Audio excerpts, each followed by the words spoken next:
Le confort t'a-t-il déjà affaibli sans que tu t'en rendes compte?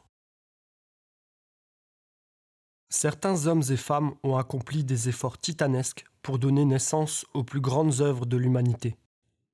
Beethoven compose sa 9e symphonie alors qu'il est sourd. Ses cahiers sont remplis de ratures et de corrections.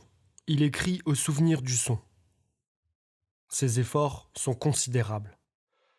Toni Morrison, autrice du roman Beloved, l'une des plus grandes œuvres du XXe siècle, écrivait à l'aube, avant de partir travailler, quand ses 2 enfants dormaient encore. D'autres repoussent leurs limites dans les Ironman, un effort surhumain, nager, pédaler, courir pendant des heures. Et moi, lorsque je fais course à pied, je vois parfois des élèves se plaindre après 5 minutes de course. Certains me demandent si c'est noté, comme si l'effort n'avait de valeur que s'il rapporte une note. Je ne leur en veux pas. Leur réaction dit quelque chose de notre époque. Ils ne sont pas responsables des valeurs qu'on leur a données, trop jeunes pour les avoir choisies. Peut-être vivons-nous dans un monde où nous ne valorisons plus assez le sens de l'effort. Alors posons-nous 3 questions. À quoi sert l'effort? Qu'a-t-on à y gagner à faire des efforts?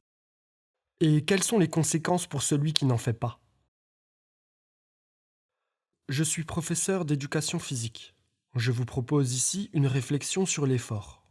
J'ai la conviction qu'il faut redonner du sens à l'effort avant même de demander d'en faire. Mon but dans cette vidéo est de rappeler les bienfaits de l'effort. L'effort, c'est la décision de dépasser la facilité pour grandir. Aujourd'hui, dans notre société, la facilité est partout. Elle nous attire. La facilité nous berce et nous endort. Elle nous écarte de l'effort physique. Un clic remplace la marche. Une livraison remplace le déplacement. Nous confions nos mouvements aux machines. Le corps se tait, mais l'esprit s'endort avec lui. Un algorithme choisit à notre place. Une vidéo chasse la précédente. Une notification interrompt la moindre réflexion. Nous ne cherchons plus, on nous propose. Nous ne pensons plus, on nous distrait.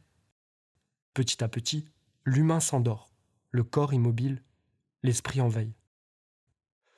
Dans ce contexte, la décision de faire des efforts est presque un acte de rébellion. Pourtant, l'effort est un trésor que notre époque oublie.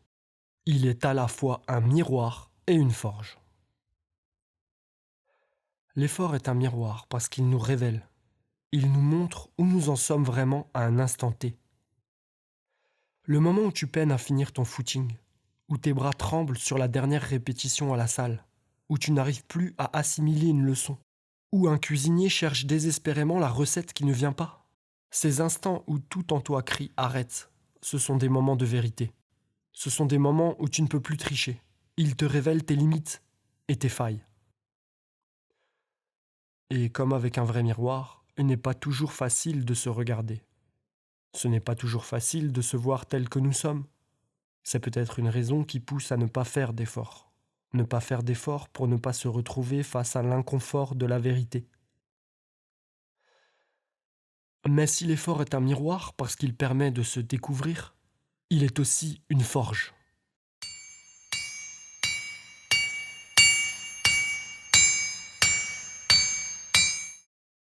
Car c'est justement dans ces moments de difficulté que tout peut se transformer. C'est précisément les instants d'effort qui te permettent d'obtenir un gain.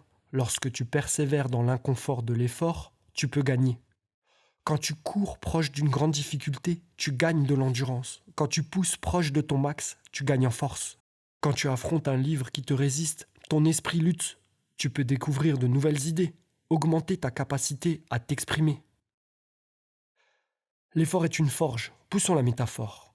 En frappant le métal malgré la chaleur, en retournant manier le marteau, en revenant suer malgré les échecs, petit à petit, tu forges une lame de plus en plus tranchante, de plus en plus solide, de plus en plus fine. Cette lame ne verra jamais le jour pour ceux qui sont partis trop tôt. Ceux qui, dans l'inconfort du travail et de la patience, ont quitté la forge. Mais beaucoup veulent les fruits de l'effort, mais sans l'effort lui-même. Ils rêvent de réussite sans traversée, de transformation sans contrainte, de victoire sans sueur. Mais sans la forge, le métal reste brut. L'effort est un miroir et une forge. En faisant des efforts, on peut découvrir ses limites. En poursuivant l'effort, on peut les dépasser. L'effort te façonne, il te permet de te regarder, d'avancer, de progresser et de te découvrir nouveau. Le pouvoir de l'effort sur nos vies est donc très puissant. Pourtant, nous ressentons des difficultés à nous engager fréquemment dans l'effort. L'évolution de la société explique en partie ce phénomène. Mais quels sont les autres paramètres qui expliquent pourquoi avons-nous tant de mal à faire des efforts ? Une partie de la réponse se trouve dans la biologie évolutionniste. Si l'effort nous coûte tant, ce n'est pas de la faiblesse, c'est un héritage. Pendant des millions d'années, nos ancêtres gardaient chaque calorie pour survivre. Ils couraient pour fuir, luttaient pour chasser et se reposaient tout le reste du temps.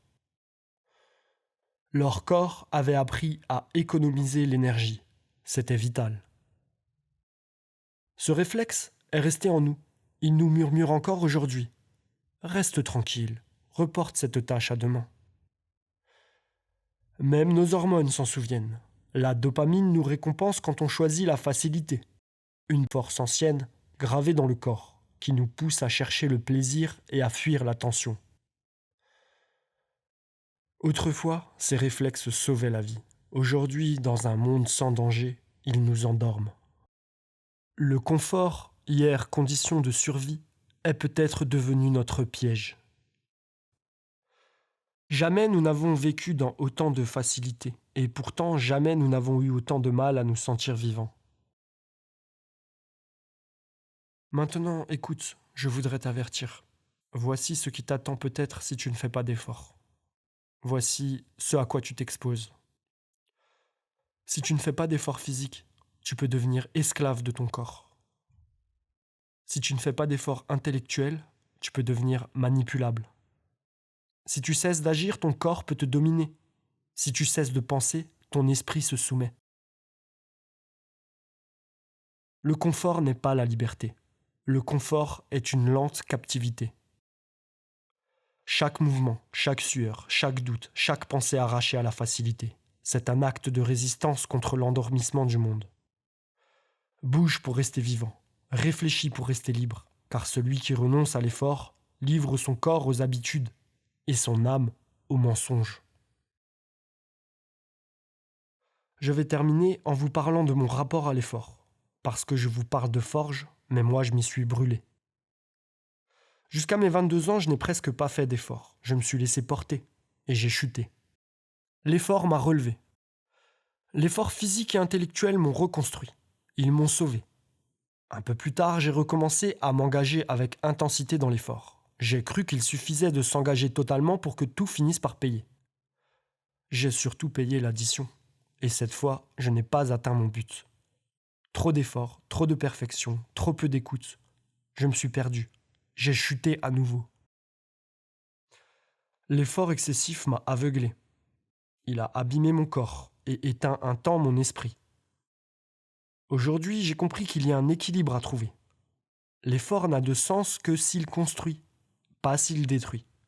Ne faites pas mes erreurs. L'effort peut vous consumer. L'intelligence, c'est d'apprendre à se ménager sans renoncer. Et si un jour vous tombez par excès d'efforts, relevez-vous avec des efforts, mais des efforts plus justes, plus lucides.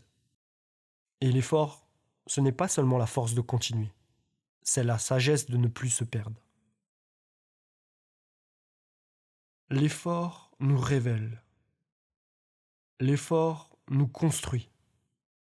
Il nous relève. Sans lui, nous restons inachevés. Sans effort, nous pouvons ne jamais nous trouver, passer à côté de qui nous sommes ou qui nous aurions pu être. Si tu rates la rencontre avec l'effort, tu rates peut-être la rencontre avec toi-même. Alors vivre sans effort, est-ce profiter de la vie ou passer à côté de soi ?